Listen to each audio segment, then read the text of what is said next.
శ్రీశైలం ప్రాజెక్టుకు భారీగా వరద నీరు వచ్చి చేరుతోంది.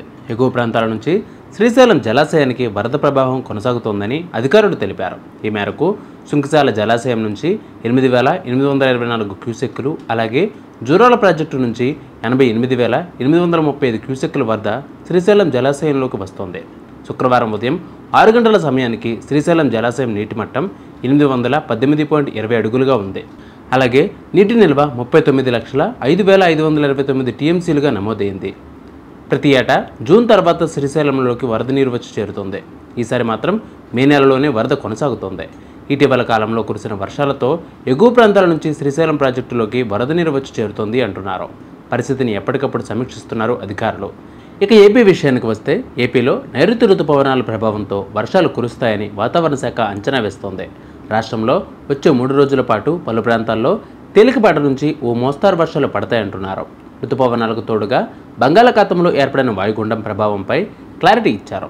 ఈ వాయుగుండం గురువారం మధ్యాహ్నం నాటికి పశ్చిమ బెంగాల్, బంగ్లాదేశ్ తీరాలకు దగ్గరగా తీవ్ర వాయుగుండంగా బలపడుతుందని చెబుతున్నారు. గురువారం సాయంత్రానికి వాయుగుండం బలహీనపడి పశ్చిమ బెంగాల్లోని సాగర్ ఐలాండ్, బంగ్లాదేశ్ ఖైపురాపా మధ్యలో తీరం దాటుతుందని తెలిపారు. దీంతో ఈ వాయుగుండం ప్రభావం ఏపీపై పడలేదు అంటున్నారు.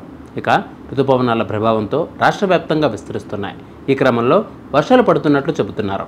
ఇవాళ శ్రీకాకుళం, పార్వతీపురం, మన్యం, అల్లూరి సీతారామరాజు, విజయనగరం, విశాఖపట్నం, అనకాపల్లి, కాకినాడ, తూర్పుగోదావరి, డాక్టర్ బిఆర్ అంబేద్కర్ కోనసీమ, పశ్చిమ గోదావరి, ఏలూరు, ఎన్టీఆర్, కృష్ణా, పల్నాడు, బాపట్ల, ప్రకాశం, నెల్లూరు, తిరుపతి, నంద్యాల, వైఎస్ఆర్ కడప జిల్లాల్లో అక్కడక్కడ తేలికపాటి నుంచి మోస్తారు వర్షాలు కురిసే అవకాశం ఉందని ఏపీ విపత్తు నిర్వహణ సంస్థ ఐఎండీ రోణంకి కోర్మనాథ్ తెలిపారు.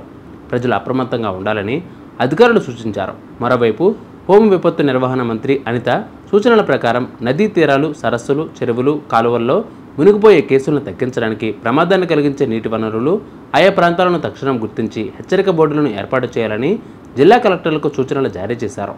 ఈ హెచ్చరిక బోర్డుల్లో భద్రతా సూచనలు, సహాయం కోసం అత్యవసర నెంబర్ల సమాచారం ఉంచాలని తెలియజేయడం జరిగింది అని ఏపీ విపత్తుల నిర్వహణ సంస్థ తెలిపింది.